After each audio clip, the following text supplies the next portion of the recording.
Salut à tous, ravi de vous retrouver sur Direct Course, direction l'hippodrome de Lyon-Paris en ce mercredi 17 octobre pour la 11e étape du Grand National du Trot 2012, une épreuve qui devrait tenir toutes ses promesses avec au départ plusieurs sujets de qualité, à commencer par ma favorite numéro 2, Triote de Félière. Il s'agit là d'une jument de qualité, elle a toujours été tenue en estime et préservée, ménagée par son entraîneur Jean-Paul Marmion. Elle reste sur 2 tentatives encourageantes, une victoire pour sa rentrée corde à droite suivie d'une bonne tentative à Vincennes en dernier lieu.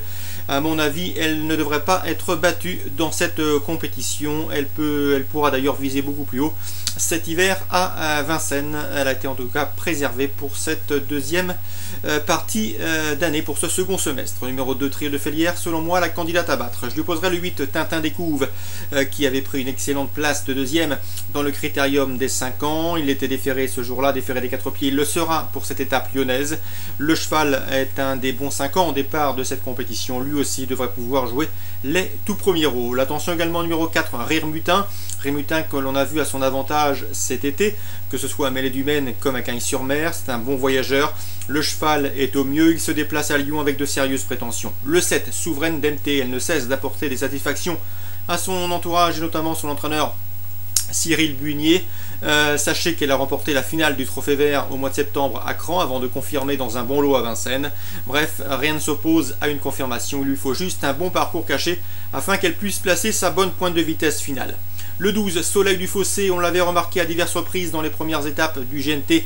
Malheureusement, ça s'est moins bien passé pour lui dans les dernières, notamment à Vire, à Vivo ou encore à Saint-Malo. Mais attention, il serait vraiment imprudent de le condamner hâtivement sur ses résultats, d'autant qu'il retrouve à son sulky son entraîneur Thierry Duval d'Estaing.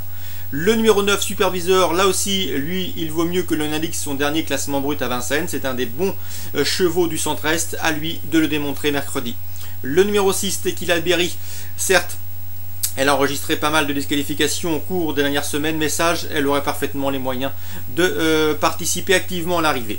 Le numéro 10, Riscaya, qui vient de s'imposer dans la dernière étape à Vire, mais attention, ce jour-là, elle partait au premier échelon. Ce ne sera pas le cas pour cette étape lyonnaise. Sachez néanmoins que c'est l'actuel leader de ce challenge.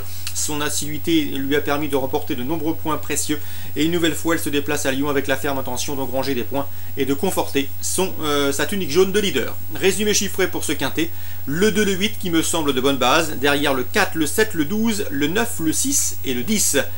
Toujours à Lyon-Paris. Sachez que dans la 4e, j'ai pu m'entretenir avec Claude Chevalier, l'entraîneur du 401 Sun de Gouet. D'après lui, le cheval possède une belle chance, donc c'est un bel outsider. Il est peu cité par la presse et il pourrait bien venir pimenter les rapports pour d'éventuels jeux trio, jumelés ou encore multi. 401.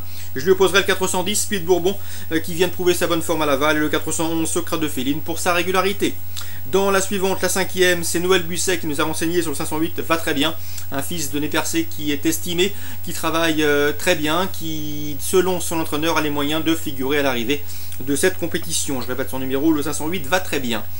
Dans cette même épreuve, je lui opposerai le 506 Verano du Renard, un cheval en constant progrès au dire de son mentor, et le 514 Vol-Vicomte qui reste sur 2 sorties convaincantes à Vincennes et qui affronte ici un lot dans ses cordes.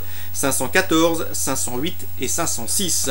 Dans la 6e, 2 chevaux me semblent se dégager. Le 611, Stella de Meluc qui vient de s'imposer à ce niveau qui me semble avoir de la marge. Et le 610, Clément du Dijon qui retrouve cette catégorie, celle des amateurs où il a signé ses 2 derniers succès. 611, 610. Je termine avec la 7e avec un cheval que je qualifierais de coup de cœur, le 703 Vasterbo Checkpoint. Son dernier succès sur l'hippodrome de Reims atteste de son évident retard de gain. S'il tourne correctement corde à gauche, il s'annonce difficile à devancer. 703 Vasterbo Checkpoint.